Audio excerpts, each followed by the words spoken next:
একটা পরের মেয়েকে স্ত্রী বানানোর পরে যদি আপনি পরপুরুষকে সহ্য করতে না পারেন, যে আল্লাহ পাক রব্বুল আলামিন আপনাকে আমাকে গোটা পৃথিবীকে, আর এই পৃথিবীর থেকে আপনারা জানেন এই সূর্য যে পূর্ব দিকে উঠছে, এই সূর্যটা 13 কোটি গুণ বেশি বড়, বলো সুবহানাল্লাহ।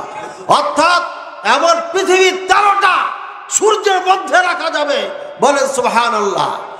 আর এই সূর্যের আশেপাশে কোটি কোটি আপনার গ্রহ রয়েছে, এইগুলো আপনার সূর্যের থেকে ছোট না, অনেক বিশাল। এই এত গ্রহ, এত কিছু, এগুলোকে সৌরজগৎ বলা হয়। যারা সায়েন্সের ছাত্র তারা তো জানেন, আমরা তা সায়েন্স নিয়ে পড়ি নাই, আমরা কোরআন সুন্নাত থেকে যা পেয়েছি, সেখান থেকে যা শিখেছি, ওখান থেকে কিছুটা জানি, হালকা বেশি না।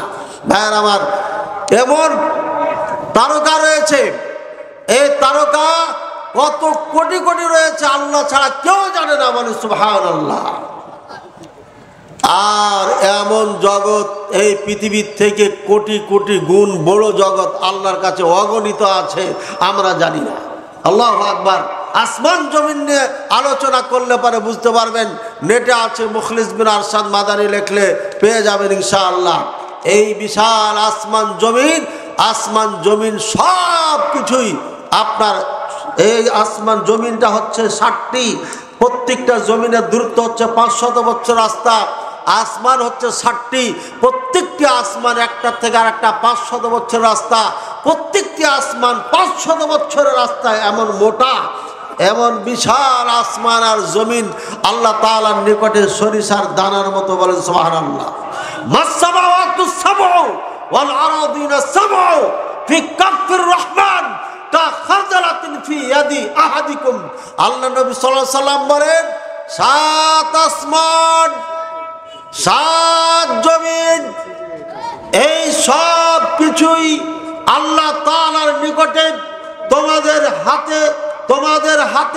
তোমাদের নিকটে সরিষার দানা যেমন আল্লাহর নিকটে আসমান জমিনটা হচ্ছে তেমন, বলে সুবহানাল্লাহ।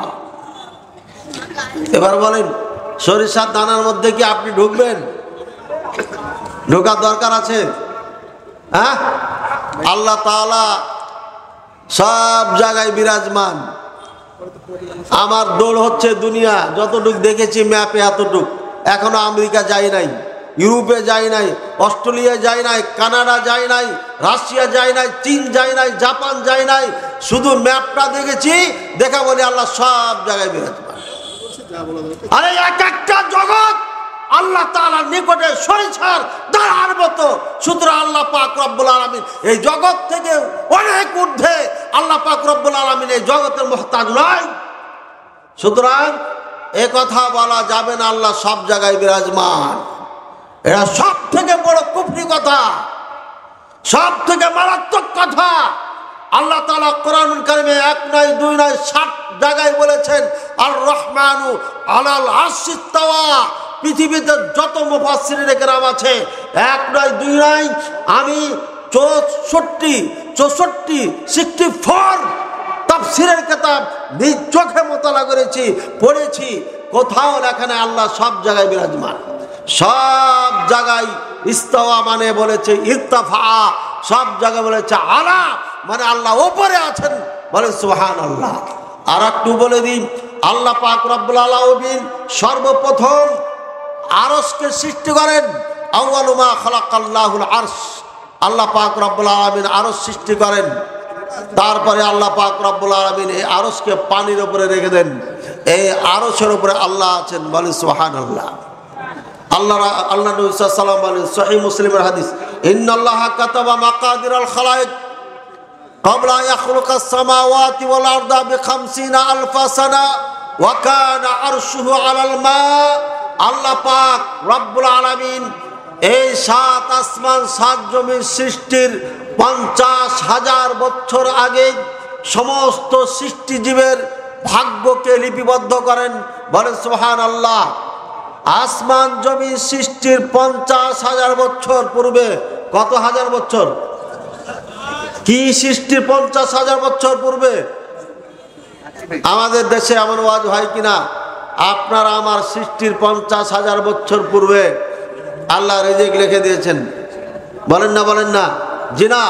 আসমান জমি সৃষ্টির 50,000 বছর পূর্বে এখনো আল্লাহ আসমান সৃষ্টি করে নাই, এখনো আল্লাহ জমিন সৃষ্টি করে নাই।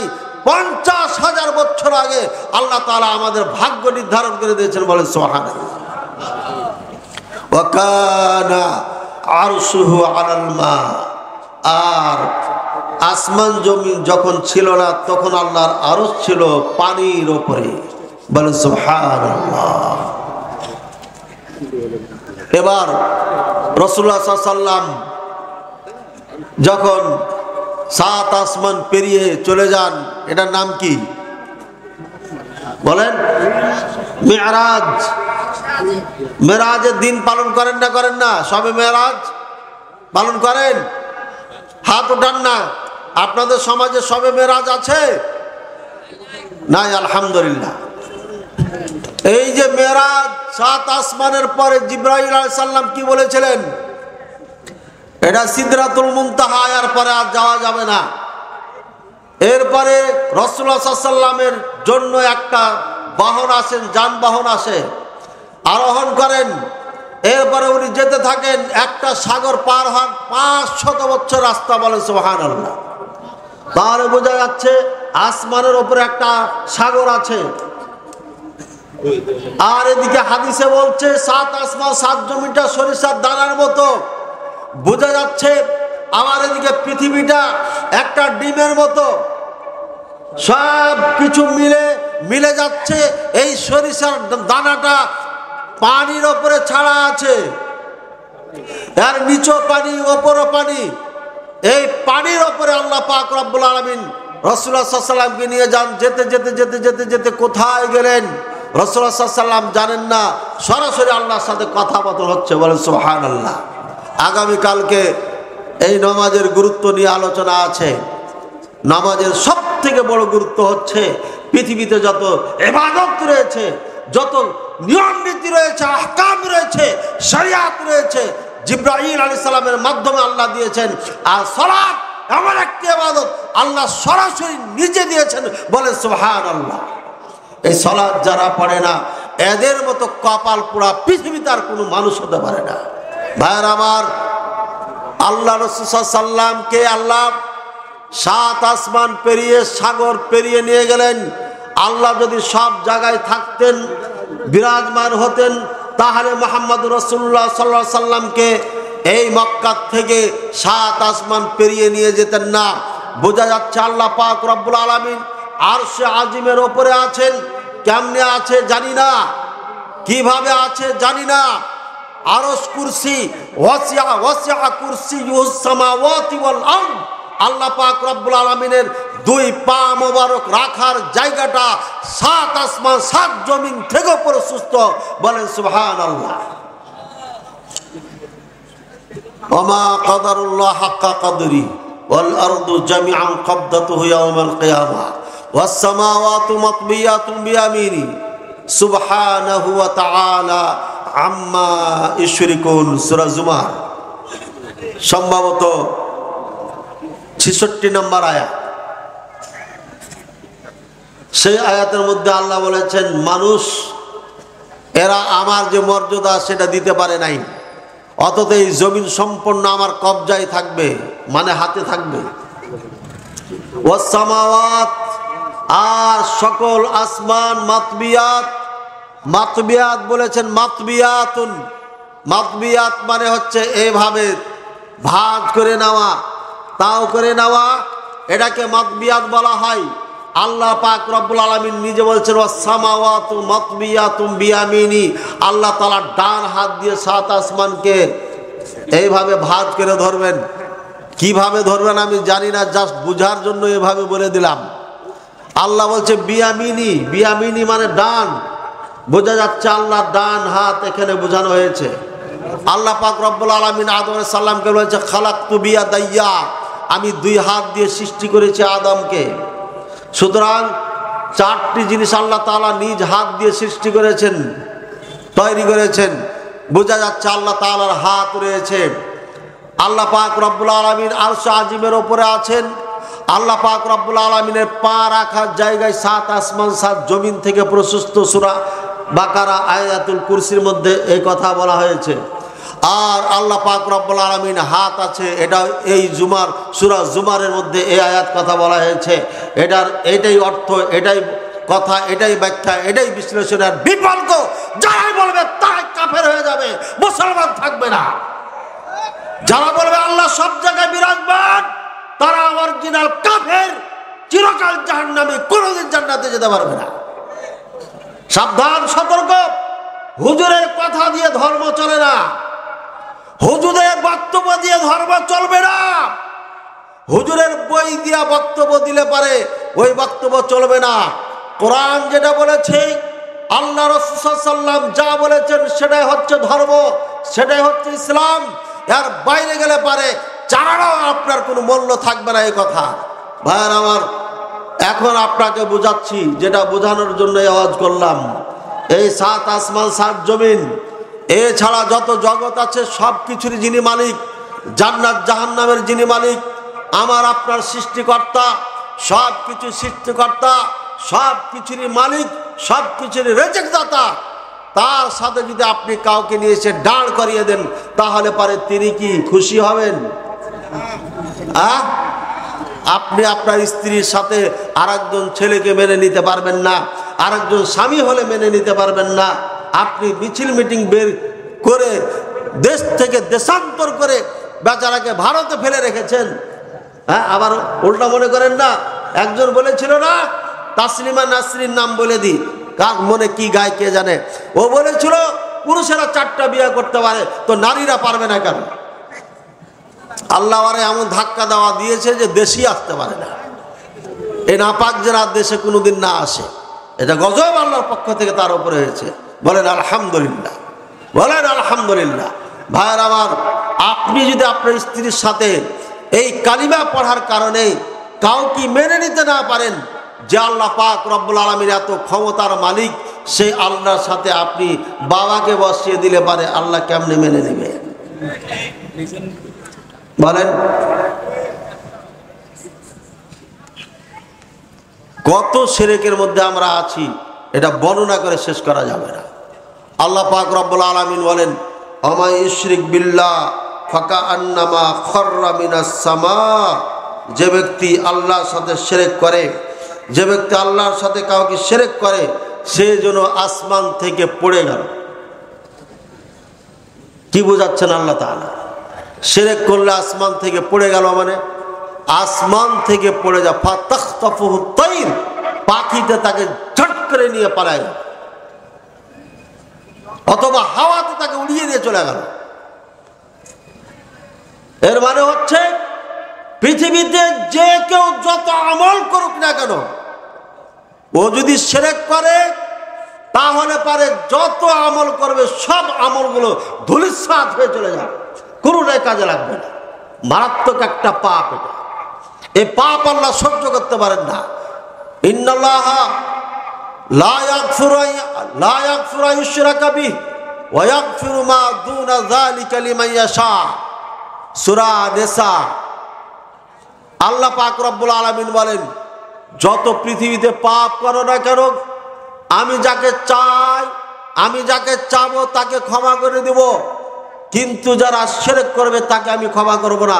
আমরা বলছি, ইন্নাল্লাহা, নিশ্চয় আল্লাহ তাআলা, লা ইয়াগফিরু, ক্ষমা করেন না, আন ইউশরাকা বিহি, যারা আল্লাহর সাথে কাউকে অংশীদার বানাবে, আল্লাহ তাআলা সাথে যারা কাউকে অংশীদার বানাবে তাদেরকে আল্লাহ ক্ষমা করবেন না।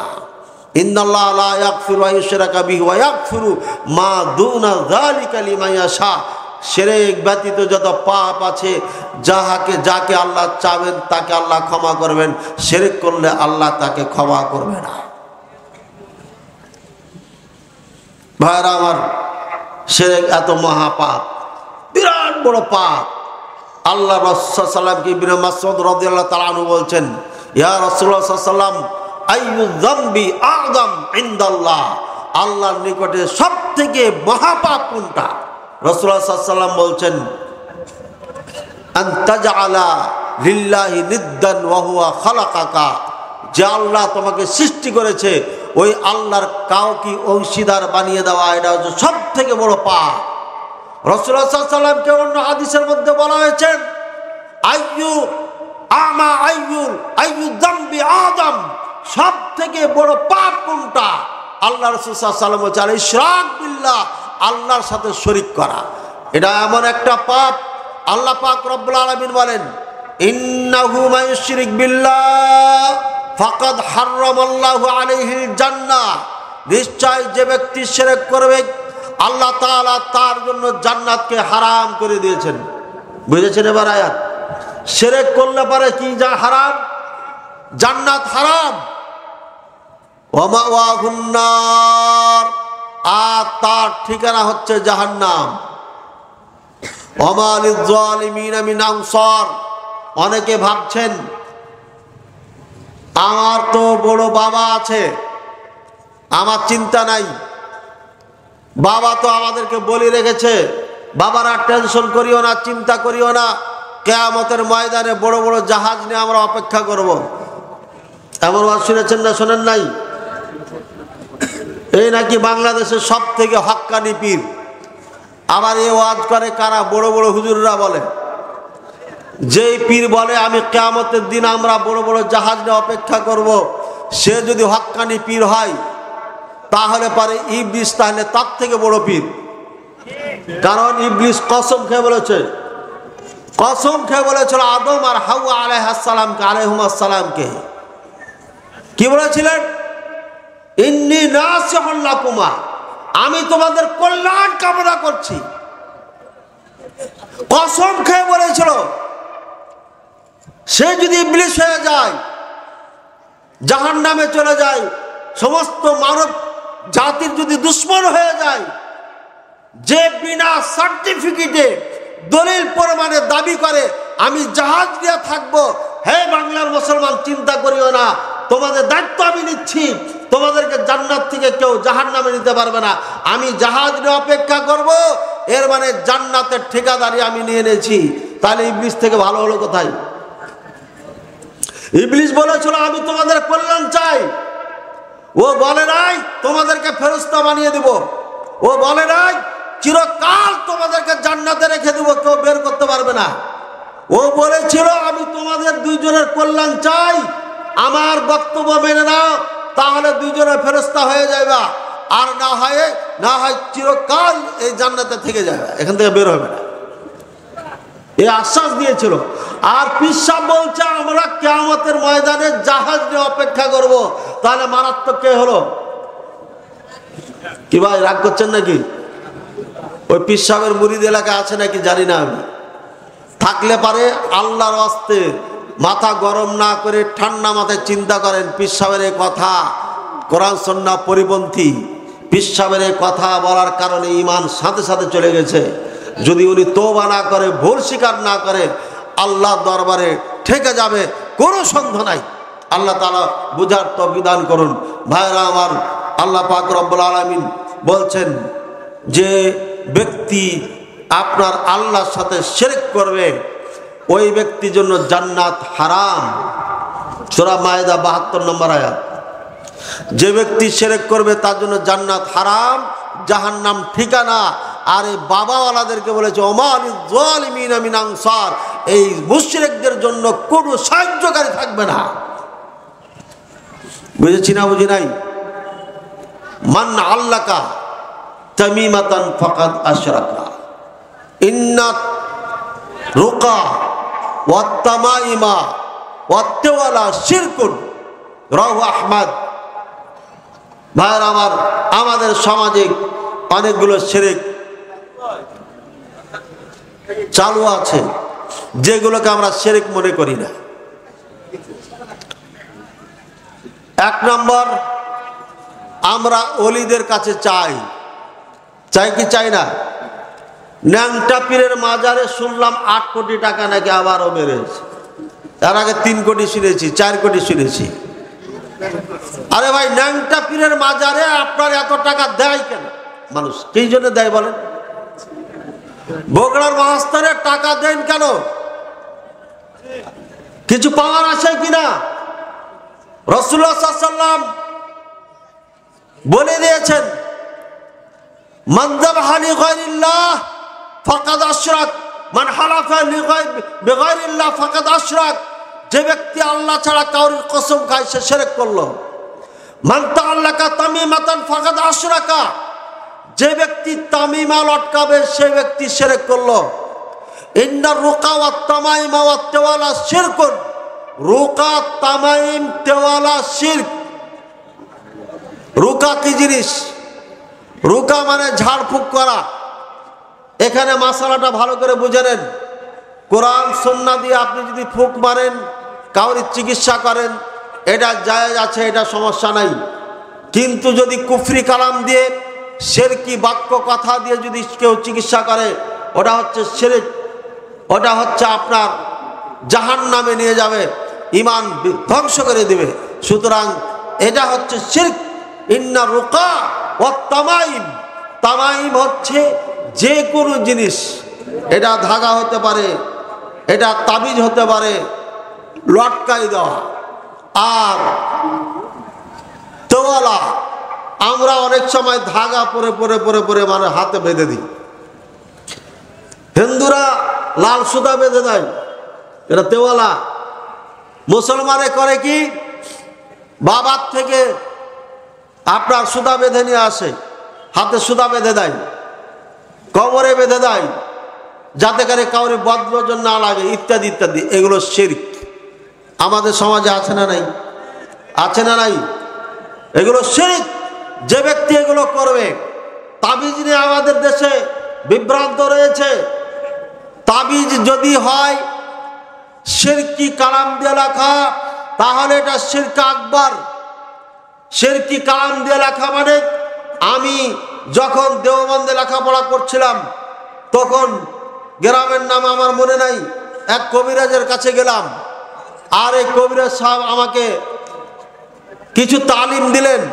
তার মধ্যে তালিম ছিল গরুর গোশত খাওয়া যাবে না, গরুর দুধ খাওয়া যাবে না, আরো কিছু খাবার নিষেধ করেছিলেন, সেগুলো মানতেছিলাম আর এই তাবিজের কাজ করছিলাম।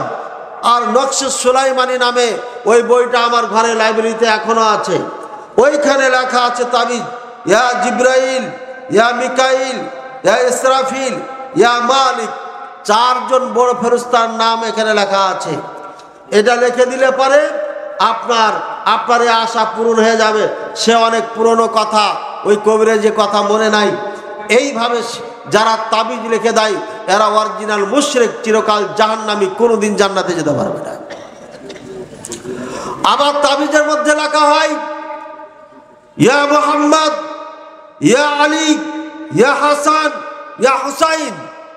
এই যে পাঁচ পাঞ্জতন বলে একটা আমাদের দেশে পরিশুদ্ধতা রয়েছে। পাঁচ পাঞ্জতন মানে আলী, ফাতেমা, হাসান, হোসেন রাদিয়াল্লাহু তাআলা আনহুম, মুহাম্মদুর রাসূলুল্লাহ সাল্লাল্লাহু আলাইহি ওয়াসাল্লাম। এই পাঁচজনকে পাঁচ পাঞ্জাতন বলে থাকে। এটা হচ্ছে শিয়াদের ভাষা, ইরানিদের ভাষা। পাঁচ হচ্ছে পাঁচ, পাঁচ পাঞ্জাতন, অর্থাৎ পাঁচটি পবিত্র বদন, শরীর, বডি। এই পাঁচটিকে তারা পবিত্র মনে করে। আর পৃথিবীতে যত মানুষ আছে, সাহাবায়ে কেরাম আছে, সবকে অপবিত্র মনে করে। ভাইয়ের আমার, এই শিয়াদের এই আবিষ্কার করা চিন্তা চেতনা বাংলাদেশের মুসলমানের ধার করে, ঋণ করে, খরচ করে, উদার করে নিয়ে আসার পরে আমাদের বাংলাদেশের মুসলমানদের ঘরে ঘরে পাঁচ পাঞ্জতন ঢুকিয়ে দিয়েছে। যারা পাঁচ পাঞ্জতনের কথা বলে তারা এটা বুঝাতে চায়, ভাইয়ের আমার, যারা এই বিশ্বাসে বিশ্বাসী তারা এরা হচ্ছে শিয়াদের সাথে পুরাপুরি সংমিশ্রণ। শিয়াদের মাঝে এদের মাঝে কোনো পার্থক্য নাই। তারা তাদের পরিচয় দিয়ে শিয়া বলে তারা নিজকে পরিচয় দেয়, আর এরা মুসলমান বলে আমাদের মাঝে বসবাস করে। পাঁচ পাঞ্জতন, এটা পৃথিবীতে কোরআন সুন্নাতে কোথাও বলা হয় নাই যে পাঁচজন পাঁচ পবিত্র। এ কথা কোথাও বলা হয় নাই। সাহাবায়ে কেরামও বলে নাই, তাবিঈনে কেরামও বলে নাই। 700 শতাব্দীর পরে এই জঘন্যতম চিন্তা চেতনা আবিষ্কার করে শিয়ারা, সেখান থেকে ধার করে আমাদের বাংলাদেশের মুসলমান আলেম রূপী মানুষগুলো আমাদেরকে আজকে ঈমান হারা করে যাচ্ছে। ভাইয়েরা আমার, এইভাবে যারা তাবিজ লিপিবদ্ধ করে সন্তানদের গায়ে দিয়ে দেয়, গলায় দিয়ে দেয়, মানুষের মুসলমানদের গলায় দিয়ে দেয়, এরা হচ্ছে অরিজিনাল মুশরিক, চিরকাল জাহান্নামী, কোনোদিন জান্নাতে যেতে পারবে না। কারণ হচ্ছে ইয়া জিব্রাইল, ইয়া মিকাইল, এগুলো লেখার উদ্দেশ্য হচ্ছে আপনাকে এই 4 ফেরেশতা হেফাজত করবে। আসলে হেফাজতের মালিক কেটা? আল্লাহ। আর আমার আকীদা, আমি ফেরেশতাদেরকে বানাচ্ছি, তারা আমাদেরকে হেফাজত করবে, বলে নাউযুবিল্লাহ। আমি যখন প্রথম দেওবন্দ থেকে আসার পরে রাবিয়ানদের কাছে পড়তে লাগলাম, চিঠির কোনায় আমি লিখছিলাম কিতমির, এখানেও লিখছি কিতমির, এখানেও লিখছি কিতমির, এখানেও লিখছি কিতমির। আপনাদের পাশের বগুড়ার এক সিনিয়র ভাই আমার চিঠিটা ধরে ফেললো, বলছে মুখলেস এটা কি লিখছো তুমি? আমি বললাম এই চিঠিতে কিতমির লিখলে পারে নিরাপদে চিঠি বাসায় পৌঁছে যাবে, এটা কেউ ক্ষতি করতে পারবে না। কারণ ওই যে আসহাবে কাহাবদের একটা কুকুর ছিল, ওই কুকুরের নাম ছিল কিতমির। সেই এভাবে বসে বসে তাদেরকে পহারা দিচ্ছিল, তেমনি ভাবে চিঠিতে তাদের নাম, তার নাম লিখলে সেও পহারা দিবে, বডিগার্ডের কাজ করবে। আমার এই আকীদা দেওবন্দ থেকে নিয়ে এসে আমি বাংলাদেশের চিঠিতে লিখছিলাম, তখন আমাকে সিনিয়র ভাই বলল এটা শিরকি কথা। আমি দেওবন্দ থেকে পড়ে আসার পথে পড়ার পরে আমার মুখের সামনে যখন বলে এটা শিরক, আমার কি মাথা ঠিক থাকে বলে? কমপ্লিট মৌলবি হওয়ার পরে আমাকে বলছে তুমি শিরক করছো। আমার মাথা পুরো হিট হয়ে গেছে, যান এখান থেকে, কথা বলেন না। 2-4 না লেখাপড়া করে আমাকে ফতোয়া শিখাইতে আসছেন না, একদম ঠান্ডা দিয়ে আগে ভাগাই দিয়েছি। সিনিয়র টিনিয়র আর বুঝিনি, মাথা হিট হয়ে গেছে। উনি প্রিন্সিপাল ওস্তাদ আবু আসিফের কাছে বিচার দিয়ে দিলেন, মুখলেস ভাইয়ের আকীদা নষ্ট, সে চিঠিতে কিতমির লিখছে। আমাকে ডাকার পরে বোঝাচ্ছে, মুখলেস তুমি লিখছে কেন? আমি ইতিহাস বললাম এই কারণ লিখছি। কইছে বাবা এটা লেখার পরে ওই মরা কুত্তা আসহাবে কাহাফের কুয়াতে আছে, কোথায় আছে তুমিও জানো না, আমিও জানি না। ওই কুকুর কেমনে তোমার চিঠি পহরা দিবে, তুমি কি এটা বুঝো না? আমি বললাম জি ওস্তাদ, নাম ফাহিমতু আল্লাহ আমার কাছে কথা স্পষ্ট হয়ে গেছে, কিন্তু সে আমাকে বুঝাই নাই। আর আমি দেওবন্দ থেকে পড়ে এসেছি, আমার মুখের সামনে এমন কথা বলেছে যে হিট হয়ে গেছে। এটা আপনাকে আল্লাহ উত্তম প্রতিদান দান করুন। এরপরে আর একজন ইসমাইল খরবুজ ওস্তাদের সাথে ক্লাসে যুদ্ধ, প্রায় 1.5 ঘন্টা তর্ক করার পরে বলল মুখলেস আলা দিন আনতা আলা দিনিক ওয়া আনা আলা দিনি, তুমি তোমার ধর্ম নিয়ে থাকো, আমি আমার ধর্ম নিয়ে থাকি, তোমাকে আমার বোঝানো সম্ভব না, বলে ক্লাস থেকে চলে গেলেন। তারপরে আমাকে পরবর্তীতে বললো মুখলেস তুমি তো আরবি বুঝো, লাইব্রেরি তোমার জন্য উন্মুক্ত, তুমি লেখাপড়া করো আর এইগুলো বিষয় পড়ো, এই বইগুলা পড়ো। পড়তে পড়তে 1.5 বছর পরে আমি বুঝতে পারলাম এতদিন যা শিখেছি ভুল শিখেছি। একটা দুটা ভুল নাই, অনেক ভুল আছে। কি ভুল আছে? একজন মসজিদে নওয়াবির প্রথম গেট একদম বাবু সালাম, যেখান দিয়ে ঢুকে হাজি সাহেবের সালাম দেন। এখানের একটা ঘটনা কয়ে দিই, বাংলাদেশের বর্তমান এই 20 বছরের মধ্যে 10 বছরের মধ্যে সব থেকে ভাগ্যবান ব্যক্তি কে বলেন তো? এর আগে আমি বলেছি, 1বার না 2বার বলেছি, কিন্তু নেটে ছাড়িনি। বলেন না সব থেকে ভাগ্যবান ব্যক্তি কে? যে মারা গেছে, এখন বেঁচে নেই। আমি যেটা মনে করি সব থেকে ভাগ্যবান ব্যক্তি হচ্ছে দেলোয়ার হোসেন সাইদি রাহিমাহুল্লাহ। মানে কেমন করে? এই বেচারা কতদিন জেলে ছিলেন? 13 বছর না? 13 বছরের যে দুনিয়াতে যা ভুল ত্রুটি ছিল তার কেঁদে কেঁদে তোবা করে এত ইবাদত করেছে। ও আর ইবাদত পাল্লায় উঠালে যে কত হবে আল্লাহ ভালো জানে। কারণ আমি জেল খেটেছি, 40 দিন ছিলাম, 2.5 দিনে কোরআন খতম দিয়েছি। জীবনে এই কাজ করতে পারিনি, এখনো পারি না, কল্পনাই করা যায়। 2.5 দিনে কোরআন খতম দেওয়া যায়, কিন্তু জেলখানাতে দেওয়া যায়। কেউ নাই, শুধু একা এখানে। সুতরাং কোরআন ছাড়া তো কোনো সাথী নাই। কাজে 2.5 দিনে কোরআন খতম হয়েছে, আলহামদুলিল্লাহ। এটা আল্লাহর নিয়ামত। কথা বুঝছেন? একটা আমাকে জঙ্গি অপবাদ দিয়ে আমাদের মতো পোশাকধারী মামলা করেছিল আমাকে সৌদি আরব থাকতে। আমি যেন এ বক্তব্য দিতে না পারি, আমি যেন দেশে যে কাজ করতে না পারি, সৌদি আরবে যেন আমাকে হত্যা করে দেয়, এই জন্য জঙ্গি কেস দিয়েছিল। আল্লাহ ইজ্জত সম্মান আরো বাড়িয়ে দিয়েছে মামলা করে, বলেন সুবহানাল্লাহ। বুঝছেন, আদালতে নাই একটা মানুষ এসে আমাকে বলল আপনার উপরে এই অভিযোগগুলো আছে। আমি বললাম যে এগুলো মিথ্যা অভিযোগ। তারপরে পুরো লাইফের হিস্টোরি বলে দিলাম, ওখানে পড়েছি এত সাল থেকে এত সাল, এত সাল থেকে এত সাল। পুরো লাইফে যদি আমার কোনো সন্ত্রাসী জঙ্গিদের সাথে বিন্দু পরিমাণ লেজঘেস থেকে থাকে, কিয়ামত পর্যন্ত, মরণ পর্যন্ত এখানে থেকে যাব। আর আমি আপনাকে চ্যালেঞ্জ করছি, এদের থেকে আমি মুক্ত। এরপরেও যদি আপনার অলসতার কারণে 1 মিনিট আমাকে এখানে থাকতে হয়, কিয়ামতের দিন আপনাকে আমি ছাড়বো না। ওয়াজ করে দিলাম। 1 সপ্তাহ পরে আইসা ক্ষমা টমা চায়া ডন্ডি দিয়া আগের চাকরিতে আবার বহাল করে আপনার চলে আসে, প্লেনে করে নিয়ে যান। আবার আমাকে বললেন যে প্লেনে করে আপনাকে পাঠাই দিই। জিদ্দায় নিয়ে এসেছিলেন দাম্মাম থেকে। আমি বললাম যে না, আমি নিয়াত করেছি যেদিন এখান থেকে বেরোবো সেদিন উমরা করব, কাজে আমাকে ছেড়ে দেন, আমি যেতে পারবো। তখন ওনারা আমাকে বাস টার্মিনালে পৌঁছে দিলেন, উমরা করলাম। ভাইয়ের আমার, মিথ্যা মামলা যদি কেউ করে তাহলে পারে তার ভাগ্য ভালো। মিথ্যা মামলায় যদি কেউ জড়িত হন তাহলে তার ভাগ্য ভালো। ঈসা আলাইহিস সালামকে মিথ্যা মামলা দেওয়া হয়েছিল না হয় নাই? মিথ্যা মামলা মানে আপনার ভাগ্য ভালো। এক তো অপরাধ করি নাই, তারপরে শাস্তি, তারপরে সব থেকে বিচ্ছিন্ন করে ফেলেছে। আপনার আক্ষেপ বেশি হবে, দুঃখ কষ্ট বেশি হবে। এই জন্য আল্লাহর কথা মনে হবে, আল্লাহর ইবাদত বেশি করে করতে পারবেন। এটা আপনি সৌভাগ্যবান মনে করবেন। ভাইয়ের আওয়াজ, যেটা বলতে যাচ্ছিলাম, সাইদি সাহেব একদিন আমার সাথে ঘটনা, ওনার শেষ হজ আর আমারও শেষ হজ না, শেষ হজ না আমার, এটা ভার্সিটি জীবনের শেষ হজ আমার। এরপরে আবার আল্লাহ হজ করাইছেন। তো সেই বছর আমি আর উনি একসাথে হজ করেছি। বিদায়কালে মসজিদে নববীতে আমার ডিউটি ছিল। ওই সময় উনি এসে আমাকে বললেন, বাবা আমাকে একটু জায়গা করে দেওয়া যাবে? যদি ভিতরে যাই তাহলে আমার কাফেলা ছুটে যাবে, সময় নেই। তো আমি বললাম আপনাকে জায়গা করে দিব না, কাকে জায়গা করে দেবো?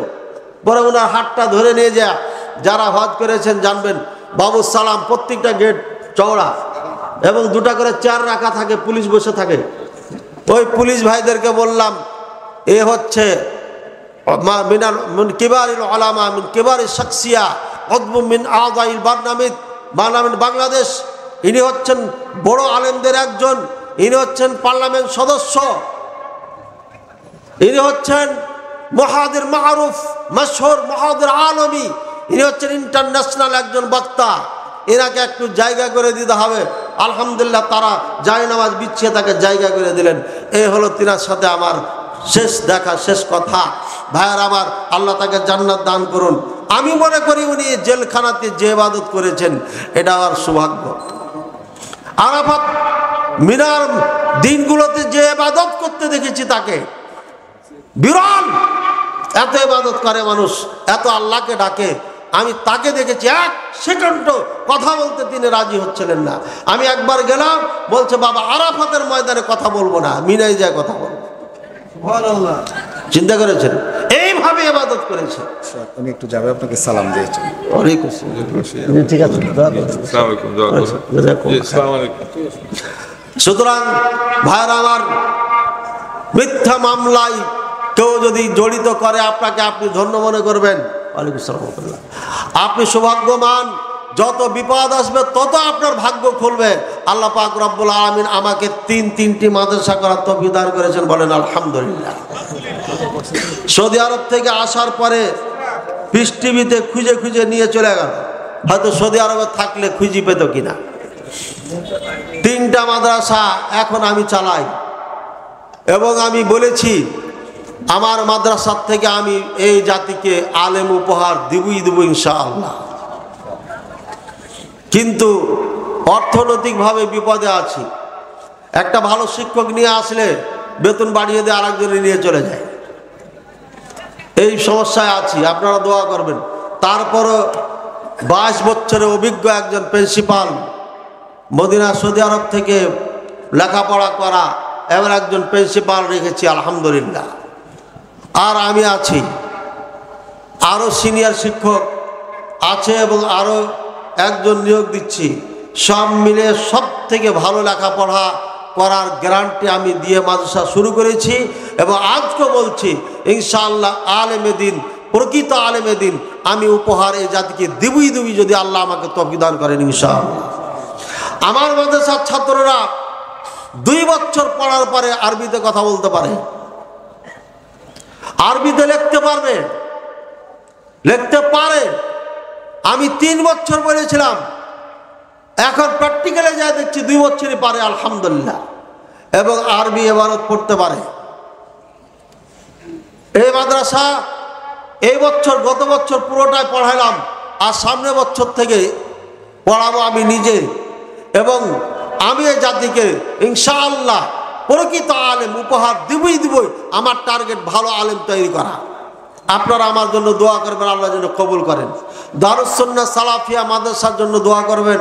এটা রাজশাহীতে আছে, যেখানে আমি সর্বক্ষণ থাকি। আর নওগাঁ সাপাহারে চালু করতে যাচ্ছি বালক শাখা, আর বালিকা শাখা 16 সাল থেকে চলমান রয়েছে অতীব সুনামের সাথে। এবার 7 জন হাফেজা বের হবে আলহামদুলিল্লাহ।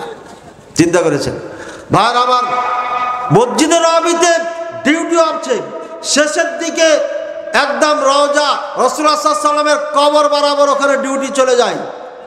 আমাদের দেশের এক দরবার থেকে 3 জন কি 4 জন হুজুর রাসূলুল্লাহ সাল্লাল্লাহু আলাইহি ওয়াসাল্লামের কাছে সরাসরি চাইতেছে। আমি বললাম, ভাই রাসূলুল্লাহ সাল্লাল্লাহু আলাইহি ওয়াসাল্লামের কাছে না চেয়ে আল্লাহর কাছে চান, এদিকে কিবলামুখী হয়ে চান। ওরা উল্টো আমাকে বলল, ধর্ম শিখে ধর্মের কথা বলেন। এরা 8 নসি পীর সাহেব ছিলেন, পীর সাহেবের মুরিদ ছিলেন, ওখানকার টিচার ছিলেন তারা। এরা আল্লাহ রাসূল সাল্লাল্লাহু আলাইহি ওয়াসাল্লামের কাছে যে চাচ্ছে, হে আল্লাহ রাসূল সাল্লাল্লাহু আলাইহি ওয়াসাল্লাম, আমরা ওখান থেকে এসেছি, আমাদের জন্য এই করেন, ওই করেন, এই করেন, এই করেন। ভাইরা আবার ভালো করে শুনে রাখুন, হাজী সাহেবরা ভালো করে শুনুন।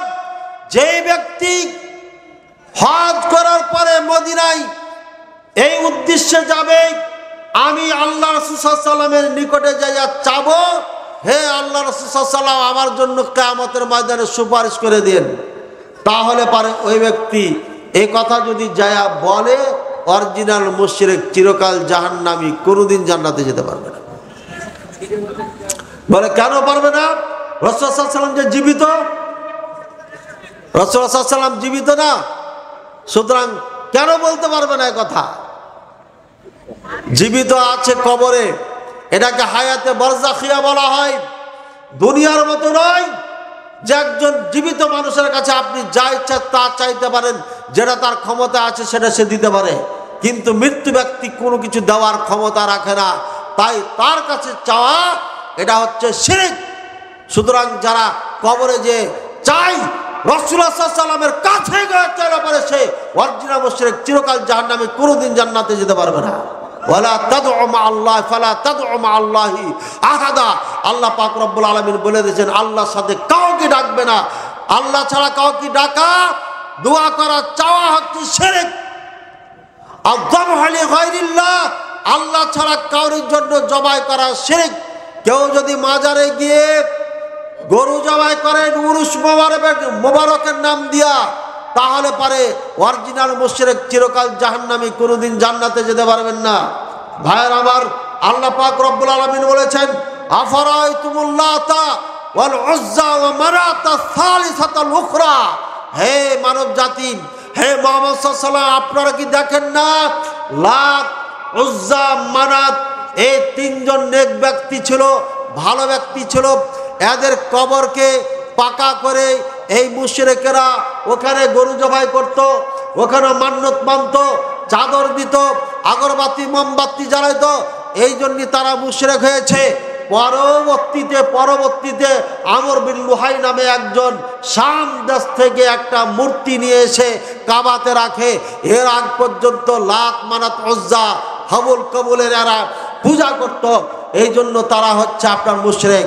আর বাংলাদেশে শাহজালাল, বাইতুল বুস্তামি, আশাপাড়ার যত ধরনের বাবা রয়েছে, তাদের কবরে চাদর দিলে পারে মুশরিক হবে না কেন? তাদের কবরে টাকা দিলে মুশরিক হবে না কেন? তাদের কবরে মোমবাতি জ্বালালে কেন মুশরিক হবে না? তাদের কবরে আগরবাতি জ্বালালে কেন মুশরিক হবে না? তাদের কবরে গরু জবাই করলে কেন মুশরিক হবে না?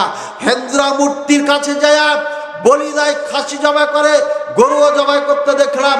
গরু খাসি জবাই করার কারণে তারা যদি মুশরিক হয়ে যায়, তাহলে আপনি বুকে দাঁড়িয়ে রেখে পাঞ্জাবি জুব্বা গায়ে দিয়ে পাগড়ি মাথায় দিয়ে বিসমিল্লাহ বলে বাবার দরবারে জবাই করলে মুশরিক হবেন না। এটা কে বলেছে আপনাকে? ভাইয়ের আমার, উরুসের নাম দিয়ে আমাদেরকে মুশরিক বানানো হয়েছে। এটা মুসলমানদের মধ্যে ছিল না, সাহাবায়ে কেরামদের মধ্যে ছিল না, তাবেঈনে কেরামের মধ্যে ছিল না। 700 শতাব্দী পর্যন্ত আমি চ্যালেঞ্জ করছি, এই দরবার কবর কেন্দ্রিক কোনো ধরনের ধর্ম ছিল না। 700 শতাব্দীর পরে এই বাবা বের হয় শিয়াদের মধ্যে থেকে, শিয়াদের এই বাবার পূজা শুরু করে। এরপরে আপনার আমাদের মুসলমান ভাইরা তাদের থেকে ধার করে তারা কবর পূজা শুরু করে। এই জন্য আমাদেরকে ইব্রাহিম আলাইহিস সালামের ভূমিকা পালন করতে হবে। ইব্রাহিম আলাইহিস সালাম সর্বপ্রথম এই বাবাদের যে পূজা হতো এগুলোকে ভেঙে খান খান করেছিল। আর বিপক্ষে দাঁড়িয়েছিল কেটা বলেন? নমরুদ। আজকে শিরকের বক্তব্য দেওয়ার কারণে যদি কাউরি গায়ে জ্বালা পোড়া সৃষ্টি হয়, তাহলে বুঝা নেবেন এটা নমরুদের সন্তান এখনো বেঁচে আছে। আর মুসলমানদের উপরে নির্যাতন করেছিল কেটা? চরমভাবে নির্যাতন করেছিল কে? ফেরাউন। সমস্ত মুসলমানকে দাস দাস বানিয়ে রেখেছিল, বিরাট টাকার দাস বানিয়ে রেখেছিল তারা তাকে। মুসলমানদেরকে নিয়ে সেই পিরামিড বানাইছে, মুসলমানদেরকে দিয়ে মিশরের রাজ দরবার বানিয়েছে। এই ফেরাউন মুসলমানদের উপর জুলুম অত্যাচার করেছে। এই জুলুম অত্যাচার এখন কে করে মুসলমানদের উপরে? ফেরাউনি কায়দায় কে জুলুম করতেছে বলেন না কেন? ভয় পাচ্ছেন? মোদি মোদি মোদি। এই মোদি মুসলমানদের উপর জুলুম অত্যাচার করে, মুসলমানদের বাড়িঘর ভেঙে ফেলছে মোদি, মুসলমানদের মসজিদ ভেঙে মসজিদ তৈরি করছে এই মোদি সরকার। এই জঙ্গি সংগঠন এসকন, এই মোদি তৈরি করা সংগঠন। এই মোদি মুসলমানদেরকে সম্মান করতে জানে না। যেই মুসলমান 800 বছর রাজত্ব করেছে, দিল্লির মসনদ থেকে ভারত, পাকিস্তান, বাংলাদেশ সব এই ভারত উপমহাদেশকে শাসন করেছে, মুসলমানদের ইতিহাসে দেখাতে পারবে না কোনো হিন্দুর উপরে জুলুম করেছে, কোনো হিন্দুর মন্দির ভেঙে মসজিদ তৈরি করেছে। আজকে শত শত বছর পরে এসে এই মোদি সন্ত্রাস মসজিদ ভেঙে মন্দির তৈরি করছে। এটাই হচ্ছে এই জমানার ফেরাউন ভারত উপমহাদেশে। এমনি ভাবে ফেরাউনের আন্ডা পান্ডা চামচা যারা ছিল, সৈনিক যারা ছিল, তারা মুসলমানদেরকে প্রহার করত, তারা মুসলমানদের উপর জুলুম নির্যাতন করত, কিন্তু জোর করে ফেরাউনকে ডাকাইতো না, পিঠে পিঠে পিঠে ফেরাউন ফেরাউন করাইতো না। কিন্তু এই ইসকন সংগঠন এত খারাপ, এত নিকৃষ্ট, এরা গরুর পেশাব খেতে খেতে মাথা মগজ হারিয়ে ফেলেছে। এরা একটা জিদ্দা মুসলমানকে মারতে মারতে শ্রীরাম বলাইতে বলাইতে বলাইতে মেরে ফেলে। আর এরা আমাদের বাংলাদেশে সাম্প্রদায়িকতার শিক্ষা দেওয়া আপনার স্লোগান দিয়ে যাচ্ছে। নির্লজ্জ এরা, বেহায়া বেশরম এরা, এদের লাজ লজ্জা নাই, যার কারণে বাংলাদেশকে নিয়ে কথা বলে। নিজের দেশের মুসলমানকে তারা সিকিউরিটি নিরাপত্তা দিতে পারে না, নিজেরাই মুসলমানকে হত্যা করছে, বাড়িঘর ভেঙে ফেলছে। আর ওই জালেম সন্ত্রাস সরকার কিভাবে বাংলাদেশের উপরে কথা বলতে পারে? আপনাদের এলাকা হিন্দু আছে না নাই?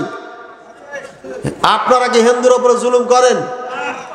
কোন হিন্দু আছেন আপনাকে উপরে জুলুম করেছে, ধর্মীয় কারণে জুলুম করেছে, আপনাকে মেরেছে, আপনার মন্দির ভেঙেছে, আপনার মূর্তি ভেঙেছে, একজন হিন্দু এসে মাইকের সামনে বলেন, তাহলে পরে আর কোনোদিন ওয়াজে বলবো না। পৃথিবীতে যত দেশ আছে, আমি ভারতে থেকেছি 4 বছর, ভারতে গরু জবাই করতে দেয় না, এরা গরুকে মা বানিয়েছে। এক হিন্দুকে জিজ্ঞাসা করছে, কথাই বলছে সাংবাদিক, তখন বলছে আরে তোমার মা আছে? বলছে আছে। কোথায় আছে? বলছে বাড়িতে আছে। বাড়িতে আছে। বাইরে বের হয়? বের হয়। আবার বাড়িতে থেকে বাড়িতে যাই কিনা? যাই। কাপড় পরা আছে না? ন্যাংটা উলঙ্গ হয়ে বের হয়, উলঙ্গ হয়ে থাকে? কইছে না, কাপড় পরে থাকে। তো তোর গায়ে যে মা হলো তাকে কাপড়ও পরাইছি না, বাড়িতে নিয়ে যাস না কেন? তাকে কাপড় পরা, তোর মার যে লজ্জাস্থান দেখে নিলে সবাই। গায়েকে মা মানাইছে, তো গায়ের লজ্জাস্থান দেখে না মানুষ? হ্যাঁ, আর তোর মার দুধ ধরে সবাই টানে কে? হ্যাঁ, আমরা মুসলমান নাই টানলু, তোরা টানুস কেন? গায়ে তোদের মা হলো, তো দুধ ধরে টানিস কেন? তোর মার যেই চাই সেই দুধ ধরে টানে কেন? এটা কেমন মা তোদের? মানে গোবর খাইলে যা হয়, গোবর খায় আর মুখ খায় আর দুধকে ঢালে পানিতে, এই হলো এই জাত। আর এই জাত আমাদেরকে আবার সাম্প্রদায়িকতা শিখায়, ভালোবাসা শিখায়, ভ্রাতৃত্বতা শিখায় আমাদেরকে। যাদের মধ্যে মনুষ্যত্ব নাই, যাদের বিবেক কাজ করে না, যাদের বুদ্ধি কাজ করে না, তারা বাংলাদেশে আমাদেরকে সভ্যতা শিখাইতে আসে। এটা হচ্ছে সব থেকে বোকামি, এটাই হচ্ছে তাদের সব থেকে মূর্খতার পরিচয়। আল্লাহ তাআলা বোঝার তৌফিক দান করুন, দুর্বল হবেন না। তবে একটা প্রশ্ন করি আপনাদেরকে, এখন ভারত থেকে সব কামান টামান সেট করে রেখেছে ওরা গোটা চারিদিকে বাংলাদেশে। কারণ কি জানেন? ওরা যুদ্ধ করবে আমাদের সাথে। কেন? মাথা কেন নষ্ট হয়ে গেল? মাথা নষ্ট হওয়ার কারণ কয়টা? এক নম্বর কারণ হচ্ছে বাংলাদেশটা ওরা দাদার দেশ মনে করছিল, এটা যে যেমন চাই তেমনি ব্যবহার করবো, এটা হলো না তাদের, এক নম্বর। দুই নম্বর, আমাদের এয়ারফোর্সের প্রধান তিনি বলেছেন যে আমরা জাপান থেকে অস্ত্র ক্রয় করব, আর পাকিস্তান এখানে ফ্যাক্টরি বানাচ্ছে, আমরা অস্ত্র তৈরি করব, শক্তিশালী অস্ত্র তৈরি করবো এই জন্যে। আর লালমনিরহাটে পুরানা আপনার এয়ারপোর্টকে তরুতাজা করতেছে, যেখানে মোটামুটি কয়েকশো যুদ্ধ বিমান রাখা যাবে। আর এটা চিকেন নেক, মুরগির গলার থেকে একদম কাছাকাছি, বেশি দূরে না। ভারতের অবস্থা খারাপ। বাংলাদেশ যদি এগুলো তৈরি করে, এইসব পদক্ষেপ নেয়, এ বেটা ইউনুস শুরু করলো কি, তাহলে তো আমার দাদাগিরি আর চলবি না। কথা বুঝেছেন? আর ডক্টর ইউনুস জাতিসংঘে একটা মিটিং ছিল না, গেছিল না কিছুদিন আগে? হ্যাঁ, এই লোকটার আমি বিরোধী ছিলাম আগে। আগে শুনতাম, জানতাম যে গ্রামীণ ব্যাংক ওয়ারি, এই সুদী ব্যাংক নিয়ে এসছে সে, এই জন্য তার উপর একটা ক্ষোভ ছিল আমার। কিন্তু পরে সে নিজে বলেছে না আমি একটা কর্মচারী। তো যে কর্মচারী হলে এটা সুদী ব্যাংক, নিঃসন্দেহে এটা হারাম জায়েজ নেই। আল্লাহ যেন তারকে বুঝে এটাও দেয় যে সুদ ব্যাংককে, সুদী ব্যাংককে ইসলামী ব্যাংকে যেন পরিণত করে, বলেন আমিন। তো যা হোক, যে উনি ক্ষমতায় আসছেন এটা একটা বাংলাদেশের জন্য সৌভাগ্য মনে করতে হবে, তাড়াহুড়া করেন না। উনি ওখানে যাওয়ার পরে গোটা বিশ্বের নেতারা তার পাশে দাঁড়িয়ে দাঁড়িয়ে ছবি নিয়েছে, তার সাথে বসে মিটিং করেছে। নোবেল পুরস্কৃত একজন মানুষ দেশ প্রধান হয়েছে পৃথিবীর ইতিহাসে, এটাই প্রথম। দেশ প্রধান হয় বেশিরভাগই গুন্ডা, মাস্তান, সন্ত্রাস আর চালবাজি যারা বেশি জানে তারা। এই বেচারা তো শান্তিতে কি পেয়েছে? নোবেল পেয়েছে। শান্তিতে নোবেল পাইয়া প্রধানমন্ত্রী হয়, দেশ প্রধান হয়, এটা প্রথম ইতিহাস হচ্ছে বাংলাদেশে। এই জন্য এই লোকটাকে সবাই ভালোবাসে আর সবাই তার সাথে মিটিং করেছে। এখন মোদিজি দেখতেছে কিরে, ছোট্ট একটা দেশ যাকে আমরা কিছু মনেই করি না, আর তার প্রধানের সাথে সবাই তো আতো শুরু করেছে, তাহলে তো আমার দাদাগিরি শেষ। এই দেখে আমার মাথা গেছে খারাপ হইয়া, বুঝছেন? আর একটা কারণ তার, যেটা বহুত আগেকার পিপাসা, পাকিস্তান থাকতে যে চিটাগাংয়ের কারণে ত্রিপুরায় ঢুকতে পারে, মণিপুরায় ঢুকতে পারে না। যদি চিটাং পেয়ে যায় তাহলে আরামে তাদের জাহাজ চলে যাবে এদিকে। এই জন্য চট্টগ্রামটাকে যদি কোনো কৌশল করে নিতে পারি তাহলে পারে কাজ হয়ে যাবে। এটা একটা স্বপ্ন আগে থেকেই ছিল, পাকিস্তান থেকে পৃথক হয়ে গেছে, এখন তো ব্যবহার করতে পারবো, কিন্তু বিগত সরকার আমাদের যারা ছিলেন তারা কিন্তু দেয় নাই। আমাদের এই কিছুদিন আগের সরকার তিনি কিন্তু দিতে দিতে দিতে পুরাটাই দিয়েছিল। আমাদের বুকের ওপর দিয়ে তাদের ট্রেন যাবে, ট্রেন, তাই না? আল্লাহ বাঁচাইছে। এই ছোট্ট বুকের ওপর দিয়ে ট্রেন গেলে পারে বুক থাকবে? আল্লাহ বাঁচাইছে। এই জন্য ধন্যবাদ। আওয়ামী লীগ করেন আর বিএনপি করেন, ভারত এই মোদী সরকার বাংলাদেশের কল্যাণ চায় না। তারা জাতীয় ইস্যুতে বাংলাদেশের বিপক্ষে সবাই। কংগ্রেসের যে প্রধান তারও সুর একটাই। আবার এই বেটিটা কি কয়েছে, এই বেটি কাফনের কাপড় পরে বেড়ায় যেটা, হে কয়েছে কি যে শান্তি বাহিনী পাঠাবো বাংলাদেশে। আমরা তোর শাড়ি দেয়া বান্ধা এমন করে প্যাকিং করে পাঠাবো, বুঝতে পারিস না? শান্তি বাহিনী বাংলাদেশে পাঠানো লাগবে না, তোমার দেশে বাংলাদেশ থেকে শান্তি বাহিনী পাঠানো দরকার। তোমরা মুসলমানদের উপর জুলুম করছো, মহাসিরে হাজার হাজার বিঘা জমিন তোমরা হিন্দুরা ভক্ষণ করছো।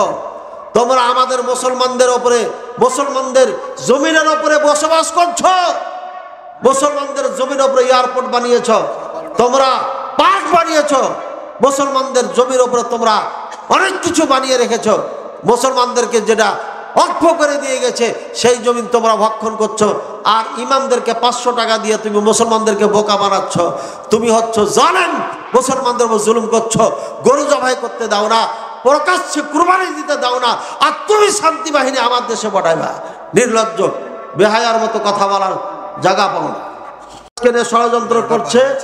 আল্লাহ তাআলা আমাদেরকে হেফাজত করুন। আমি যে প্রশ্নটা করতে চাচ্ছিলাম, এখন যদি ভারত আমাদের উপর হামলা করেই বসে, এখানে 100টা পুলিশ আসা, মিলিটারি আসা আমাদেরকে এখন অ্যাটাক করে ফেলেছে, কিভাবে তাদের মোকাবেলা করবেন বলেন তো? কি বলেন?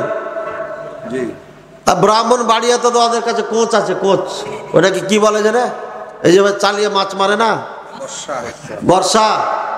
আরে ভাই 4টা 5টা করে থাকে, একদম মাছে এইভাবে মারা, ঠাঠা না কাঠা, ওটা কি বলে?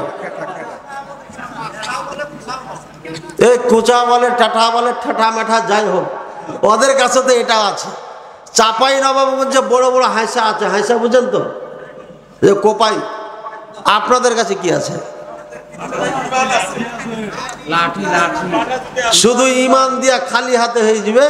বদরের যুদ্ধে তাইলে তালোয়ার লাগতো না, উহুদের যুদ্ধে তাইলে 70 জন সাহাবী শহীদ হতো না। ইমান দিয়ে যদি আল্লাহ আপনাকে রক্ষাই করবে, তাহলে পরে বদরের যুদ্ধে 70 জন রাসূলুল্লাহ সাল্লাল্লাহু আলাইহি ওয়াসাল্লামের উপস্থিতিতে রাসূলুল্লাহ সাল্লাল্লাহু আলাইহি ওয়াসাল্লামের 70 জন সাহাবা শহীদ হতো না, রাসূলুল্লাহ সাল্লাল্লাহু আলাইহি ওয়াসাল্লামের দন্দান শহীদ হতো না। কি করবেন? আমরা নিজেরা ঠেলাঠেলি করতে করতে করতে করতে নিজেরা ভুলে গেছি, যুদ্ধ জিহাদ সব ভুলে গেছি। আল জিহাদ মাদিন ইলা ইয়াউমিল কিয়ামাহ, জিহাদ কিয়ামত পর্যন্ত থাকবে। আর এই যুদ্ধ করার জন্য প্রত্যেকটি সন্তান নরনারীকে ট্রেনিং নিতে হবে। ভারতের এসকন সন্ত্রাসী দল এরা স্কুলে মেয়ে ছেলে সবাইকে ট্রেনিং দেওয়া হচ্ছে, সশস্ত্র ট্রেনিং দিচ্ছে তারা। এই জন্য আমি ফেসবুকে লিখে দিয়েছি, 25 সাল শুরু হোক, প্রত্যেকটি প্রতিষ্ঠানে সশস্ত্র ট্রেনিং এর মাধ্যমে প্রত্যেকটি প্রতিষ্ঠানে সন্তানদেরকে আপনার ট্রেনিং দিয়ে অস্ত্র চালানো শিখাইতে হবে। প্রত্যেকটি সন্তানকে ক্যারাটি কম্পো শিখতে হবে, বাধ্যতামূলক করে দিতে হবে, এটা একটা সাবজেক্ট বানিয়ে দিতে হবে। তবে ভারত প্রেমিক যারা তাদেরকে শেখানো যাবে না। ভারত প্রেমিক যারা এদেরকে শিখাইলে পারে উল্টা আমাদেরকে মারবে। এই জন্য বাঁচা বেঁচে শিখাইতে হবে। আর বলে যাচ্ছি, যারা ভারত প্রেমিক, প্রেমের জ্বালায় মরে, এদেরকে নজরবন্দি করে রাখবেন। সেই মুসলমান হোক আর হিন্দু হোক, এরা বাংলাদেশকে নিয়ে ষড়যন্ত্র করছে। প্রত্যেকটি শিক্ষিত হিন্দু বাংলাদেশের 90%, আমি বলি কম করে বলি 90% হিন্দু ইসকনের সদস্য। আওয়ামী লীগ সরকারের বিপক্ষে বলছি না, কিন্তু যখন তারা ক্ষমতায় ছিল, যেখানে ঢুকতাম দেখি হিন্দু, যেখানে ঢুকেছি হিন্দু, সব থানায় হিন্দু। এরা গেল কই? হ্যাঁ, ফেসবুকে লিখতেছে আসিফ নজরুল ইসলাম, না আসিফ নজরুল ইসলাম, উনি যে উপদেষ্টা, উনি একসময় নাকি বলেছিলেন যে 26 লক্ষ এখানে কাজ করে, 26 লক্ষ। তো এখন চাইছে 26 লক্ষ কই দেখাও। আমার প্রশ্ন হলো, এয়ারপোর্ট দিয়ে যে সৈনিকগুলো গেল বিনা টিকিটে, অস্ত্র শস্ত্র নিয়ে, পোশাক পরে, শত শত পুলিশ যে নাকি মিলিটারি যে গেল, এই সৈনিকগুলো বাংলাদেশি। তো বাংলাদেশি হলে এরা প্লেনে উঠে গেল কোন দেশে? যারা কারা ছিল?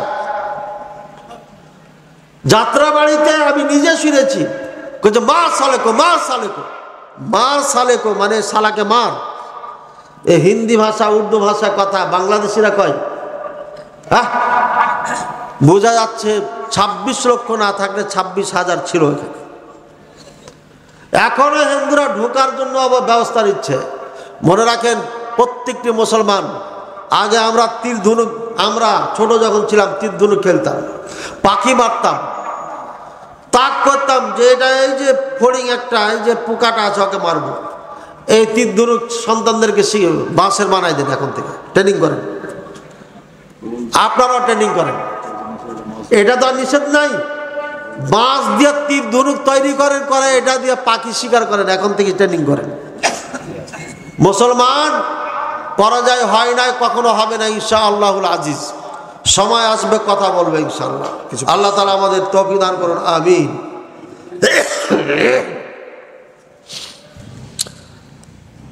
একজন পড়ে দিলে বেশি ভালো হয়।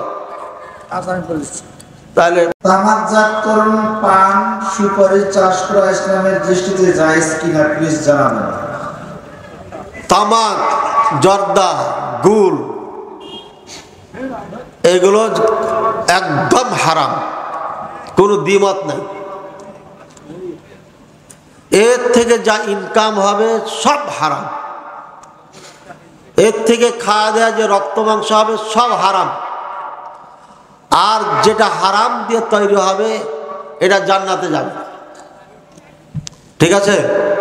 এগুলো করা যাবে। সুপারির ব্যাপারটা যেটা, আর পানের ব্যাপার, সুপারিটা হারাম ডাইরেক্ট বলা যাবে না, পানটাকে হারাম বলা যাবে না, পান হালাল। কিন্তু এর সাথে যে জর্দা খাওয়া হয়, এই জন্য আমরা বলি পান হারাম। এই জন্যই বলি, শুধু পান হারাম না, পানের সাথে জর্দা দেওয়া হয়, তাই জর্দা হারাম। এই জন্য পানও চাষ না করা, কারণ পানের কারণেই জর্দা এসছে। মিডল ইস্টে আমরা সৌদি আরবে ছিলাম, কোনো পান টান নাই, বাঙালি ছাড়া পান খাই না। তো ওদের কি চলে না? পানের এত উপকার থাকলে পুরা বিশ্বে পান ব্যবহার চাষ করত। কিন্তু এই বাংলাদেশ, ভারত ছাড়া পান চাষ কোথায় মনে হয় না, আমার জানা মতো হয় না। জি, তারপরে গত সপ্তাহে এক হিন্দু ছেলে ফেসবুকে মহান আল্লাহ তাআলাকে গালিগালাজ করে কিছু মন্তব্য করেন। এটি আমাদের পাশের এলাকায় হয়েছে। অনেকে ক্ষেপে গিয়ে ঝামেলা হয়েছে। মুসলিম হিসেবে এমন ঘটনা হলে কি করণীয়? আল্লাহ রসুল মোহাম্মদ রসুল্লাহ সাল্লামকে কেউ যদি গালি দেয়, ইসলামী আইনে তাকে যে কেউ হত্যা করে দিবে, তার বিচার হবে না। আল্লাহ রসুল সাল্লামকে গালি দিলে পারে, আল্লাহকে গালি দিলে পারে, ওর কোনো বিচার নাই, যে কেউ তাকে হত্যা করবে। এটা ইসলামী আইনের কথা বলছি আমি, কথা বলছেন। আর যদি তোবা করে, যে তোবা করে দিয়েছে আমি ভুল হয়ে গেছে, তাও তাকে ছাড়া যাবে না, তাকে হত্যা করতে হবে। আল্লাহ রসুলকে নিয়ে কথা বললে পারে, এটা এমন মারাত্মক। পৃথিবীর যে কোনো পাপ থেকে তওবা করলে ওকে ক্ষমা করবে ইসলামী আইনে। কিন্তু আল্লাহ রসুলকে গালি দিলে পারে, তার ক্ষমা নাই, তাকে হত্যা করতেই হবে। আর কেউ যদি হত্যা করে দেয়, ইসলামের আইনে তার বিচার হবে না। মাপ এখন বাংলাদেশে যদি এমন কেউ করে তাহলে কি করবেন? হত্যা করতে পারলে, হত্যা করলে তো আপনাকে হত্যা করবে। এটা গণতন্ত্র আইন, ব্রিটিশদের রেখে যাওয়া আইন, এটা ইসলাম চলে না। তাহলে আর পা বেঁধে লটকাই দিবেন, পা বেঁধে লটকাই আর জুত মতো পিটাইবেন, যত পারেন পিটাইবেন। আমি এটা বলে দিয়ে গেলাম, না হলে আল্লাহর কাছে ধরা খেয়ে, বুঝছেন? পিটতে পিটতে মেরে ফেলে দিলে পরও বিচার আল্লাহর কাছে হবে না, দুনিয়াতে আপনার বিচার হতে পারে। একে মাফ করা যাবে না, শুনলে পরে আবার জিপ চেনে ছিঁড়ে ফেলে দিতে হবে, কোনো ক্ষমা করা যাবে না। বাংলাদেশে 90% মুসলমানের দেশে সাহস পাই কেমনে? পাই কেমনে? কাপুরুষ মুসলমান কোথাকার চোখের সামনে মুসলমানকে জবাই করছে। এত এই মুসলমানের দেশে একটা লয়ারকে হত্যা করে দিচ্ছে, এত সাহস পায় কোথায় এই মালুর বাচ্চারা? কে সাহস দিয়েছে এত?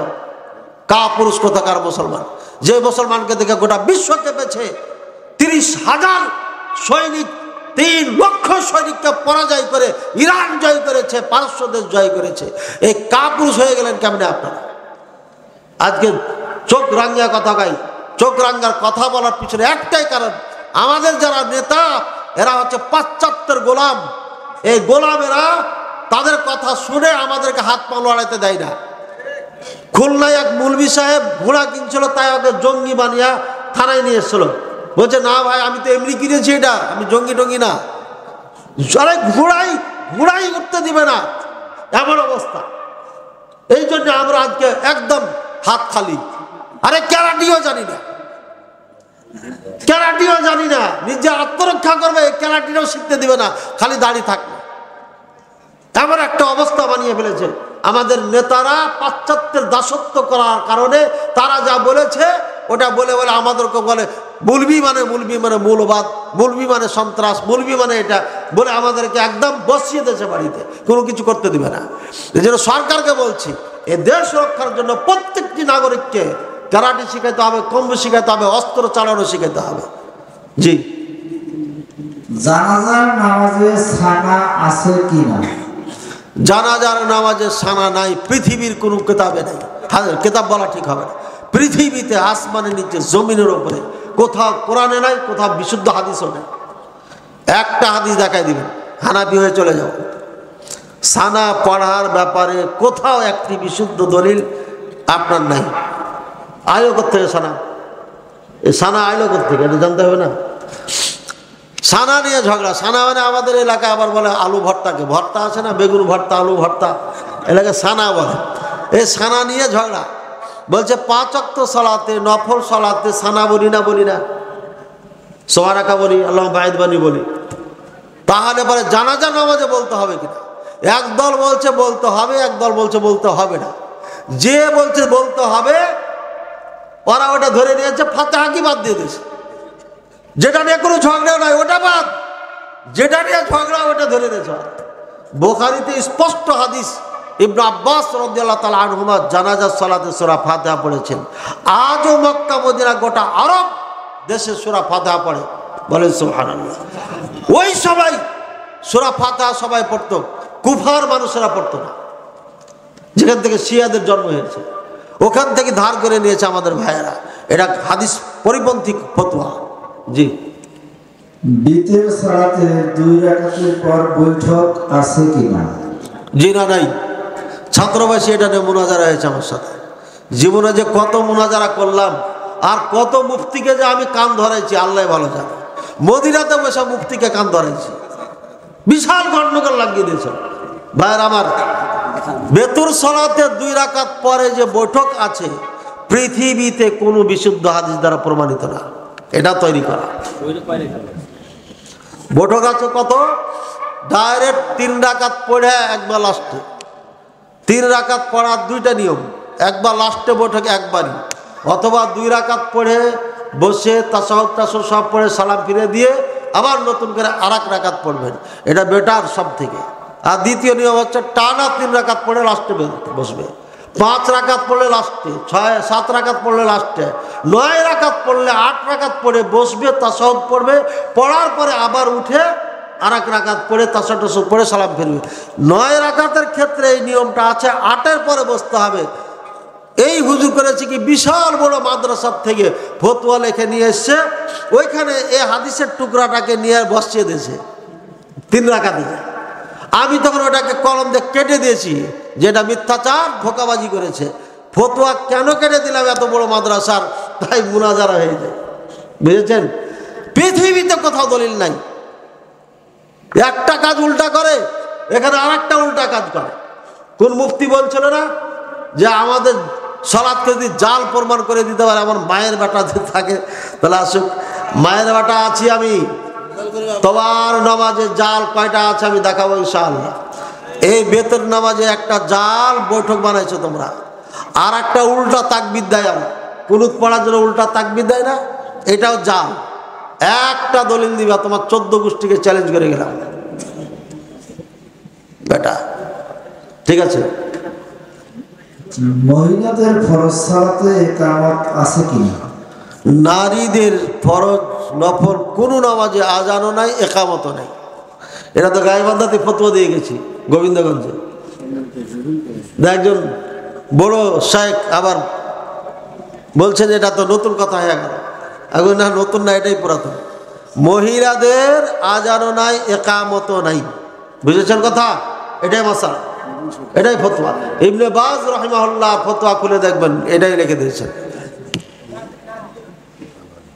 হাদিসে তো নাই, কোরআনে তো নাই একামতের কথা, হাদিসও নাই যে নারীরা একামত দিতেন। তবে হাদিসে আছে নারীরা আজান দিতেন। বুঝছেন?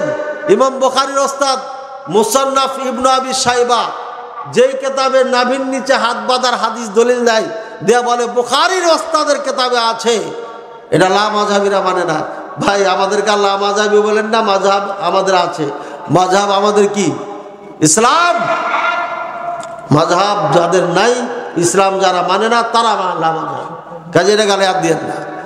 তো বলছে যে আপনার কি বলছিলাম? হ্যাঁ, মুসান্নাফ ইবনে আবি শাইবাতে মা আয়েশা রাদিয়াল্লাহু তাআলা আনহা থেকে একটা হাদিস আছে, মহিলা আজান একামত দিতেন। আর হাদিসও জাল, এই মওদুউ হাদিস, এটা জাল। এটা আমল কখনো ছিল না, নাই। মুসান্নাফ ইবনে আবি শাইবা রাহিমাহুল্লাহ, আবু বকর রাহিমাহুল্লাহ, উনি করেছেন কি যা পেয়েছে সব লিখেছে, যা পেয়েছে সব লিখেছে, ভালো লিখেছে খারাপও লিখেছে।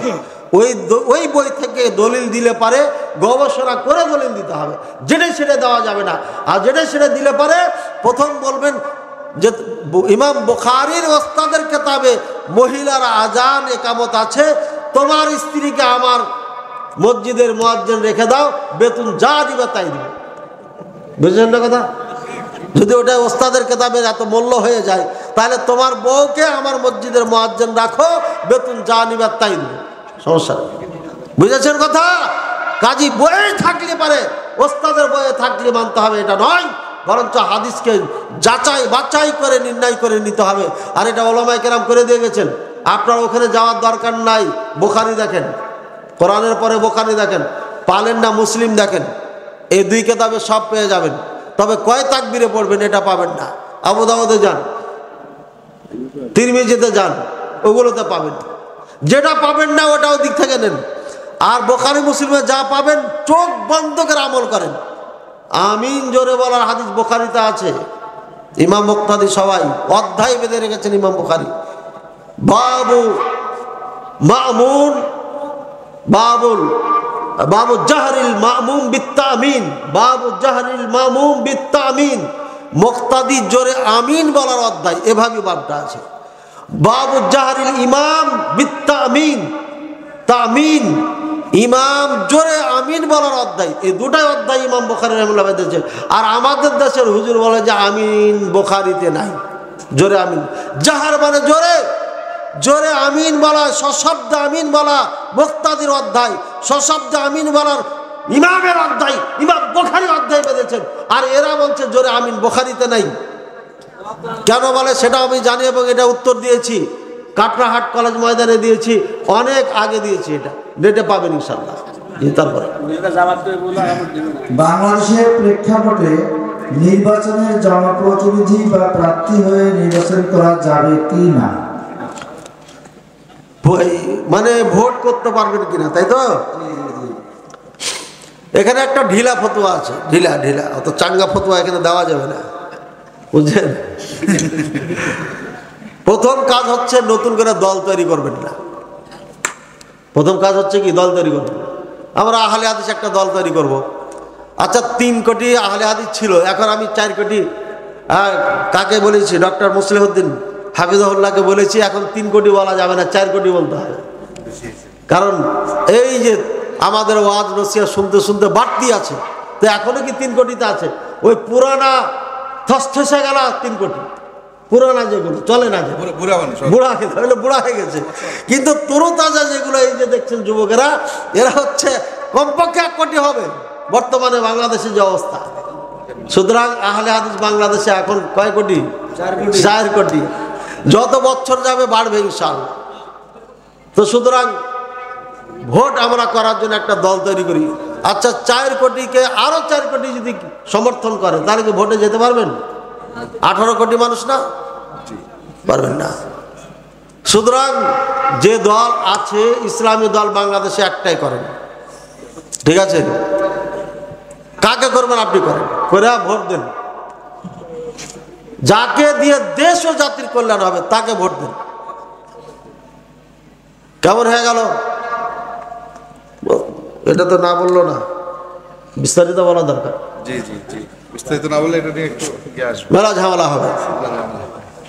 ঢাকায় কালকে যেখানে ওয়াজ করতে যাব, কালকে আগামীকালকে, আচ্ছা ঢাকায় এখানে একজন মেম্বার সাহেব ছিলেন, অনেক দাপটের মেম্বার। থানাকে বলে দেয় যে বের হবেন না, বের হবে না। তখন মেম্বার ছিলেন উনি, তো উনি চেয়ারম্যানই ভোট করবে, জনপ্রিয়তা আছে। তো আমাদের কোনো সাহেব নিষেধ করছেন যে না, এটা কুফরি মতবাদ, এটা করা যাবে না, হারাম। পরে উনি আর চেয়ারম্যানে দাঁড়াননি। তো মাহফিল করতে যায় আমার সাথে এই নিয়ে ডিসকাস করলেন উনি। তো আমি বললাম যে চেয়ারম্যানে পাস করবেন আপনি? হ্যাঁ 100। আমি যে যদি 100ই আপনার পাস করার আশঙ্কা থাকে, আশা থাকে, তাহলে আপনি ভোটে দাঁড়ান। তবে এটা কুফরি মতবাদ, এটা হচ্ছে কাফেরদের মতবাদ। এই মতবাদ যারা বিশ্বাস করবে তারা কাফের। কথা বলছেন? বিশ্বাস করা যাবে না, এটা জঘন্য একটা পায়খানার থেকেই দুর্গন্ধ। এটা এখন এই গেটের সামনে পায়খানা ছিটে গেছে, আমার আওয়াজ শুনে মন টন খারাপ করে। এখন আমাকে পার হতে হবে, এছাড়া কোনো রাস্তা নাই। পার হতে হবে না, হবে না? পায়খানা সাফ করে পার হবে না, কোনো রকম লাফাই লুফাই পার হতে হবে। ওই লাফাই লাফাই পার হতে হবে। এই লাফাই লাফাই একটা ভালো নেতাকে নির্ণয় করে ভোট দিতে হবে, খুব ঘৃণার সাথে। ভোট দিয়ে আসবেন। যদি না দেন তাহলে ওই খারাপ নেতা আসবে এখানে। খারাপ নেতা যদি চেয়ারে বসে যায় তাহলে আর এই মাহফিল হতে দিবে না। বাস উনি চেয়ারম্যানে দাঁড়াচ্ছেন, চেয়ারম্যান হয়ে গেছেন, মজা নিচ্ছেন আর এক হুজুরে। যিনি নিষেধ করেছিলেন তিনি মজা নিচ্ছেন, আর আমি তাকে চেয়ারম্যান বানাইলাম। ফতোয়া দিয়ে আমি চেয়ারম্যান বানাইলাম, মজা নিচ্ছে কেটা? হ্যাঁ, আর একজন। তো যাই হোক, গাইবান্ধার একজন চেয়ারম্যান আর মেম্বার দাঁড়াইছেন ভোটে, এই গত ভোটে। এক ভাই ফোন দেয় আর খালি আমার কাছে দোয়া চাই যে আমার চেয়ারম্যান মেম্বারের জন্য দোয়া করে দেন, আপনার মাদ্রাসায় কিছু দিব। আমি দেন না দেন পরের কথা, দোয়াটা ঠিক করে দিই। যখন দোয়া চাচ্ছেন আপনি, চেয়ারম্যানও পাস করেছে, মেম্বারও করেছে, এখনো কিছু দিল না যে। হ্যাঁ, তো যা হোক, সুতরাং ভোট যদি আমরা না দিই তাহলে খারাপ লোক চলে আসবে। খারাপ লোক আসলে পারে আমরা এভাবে নির্যাতিত হতে থাকবো। এই জন্য ভালো যিনি দেশ ও জাতির কল্যাণে কাজ করবে তাকে ভোট দিয়া সমর্থন করে তাকে এগিয়ে নিতে হবে, এবং তাকে ওয়াজ নসিহত করে ভালো করে নিতে হবে। শামীম কায়সার লিঙ্কনকে চিনেন? গোবিন্দগঞ্জে চিনেন না? চিনেন না? হ্যাঁ, উনি এখন বক্তা, উনি এখন খাতিব, উনি এখন ইমাম, উনি এখন কি সম্ভবত ভোট করবেন। এই বড় দাড়ি, জুব্বা গায়ে দেয়, বক্তব্য দিয়ে আমার কাছে পাঠায়, ওস্তাদ দেখেন। ওটা আমার ফের আবার একটা একটু ছাত্র হয়ে গেছে। তো ঘটনা হচ্ছে যে এই যে ইনার পরিবর্তন, একদম ক্লিন ছিল না, যারা দেখেছেন তারা তো জানে, ক্লিন ছিল একদম। এবং উনি বলেছে আমরা হাফ প্যান্ট, এ পর্যন্ত প্যান্ট পরে থাকতাম বাসায়, বাইরে বের হলে পোড়াটা পড়তে না, এ পর্যন্ত থাকতাম। এটা আমাদের কৃষ্টি কালচার ছিল, ইউরোপ আমেরিকা গ্রাস করেছিল আমাদের। এই সব কিছু ছেড়ে দিয়া এত বড় বড় দাড়ি জুব্বা পরে ওয়াজ করতেছে, ভোট চাইতেছে তাও ওয়াজ করে কোরআন হাদিস দিয়া। এখনো ভোট চাইনি, মানে বোঝা যাচ্ছে এটা ক্যাম্পাস তো করে না বাজে মাহফিলে। তো ভাইরা আমার, নেতাদেরকে পরিবর্তন করতে হবে। আর যে নেতা পরিবর্তন হবে না একে ছুঁড়ে ফেলে দিতে হবে, যে দলেরই হোক। যে নেতা পরিবর্তন হবে না এর জন্য দোয়া করতে হবে। আমি একজন চেয়ারম্যানের জন্য দোয়া করেছিলাম যে আল্লাহ এ অন্যায় করেছে, একে একটু পাস করায় না, পাস করেনি। এখন একজন মেম্বারের বিচার দেখার আমি অপেক্ষায় আছি, আল্লাহ কখন করবে জানি না। তবে যার জন্য আল্লাহর কাছে চাইছি তারই আল্লাহ বিচার করে দিয়েছে, খুব ভালো বিচার করেছে আলহামদুলিল্লাহ। এই মেম্বারও আমার উপর জুলুম করেছে, হ্যাঁ, সুতরাং তারও বিচার একদিন হবেই হবে। যে ভালো তাকে সাপোর্ট করবেন, যে ভালো না ছুঁড়ে ফেলে দিবেন। ইসলাম মুসলমানকে যে ভালোবাসে সে আমাদের নেতা, ইসলাম মুসলমানকে যে ভালোবাসে না সে আমাদের নেতা নয়, রাসূলুল্লাহ সাল্লাল্লাহু আলাইহি ওয়াসাল্লাম বলে দিয়েছেন। সুতরাং আমাদের দেশে যেহেতু আমরা রাজতন্ত্র কায়েম করতে পারবো না, খেলাফত তো স্বপ্নই দেখা যাবে না, বলে এটা আবার কি বলেন, আর এক সমস্যা হবে।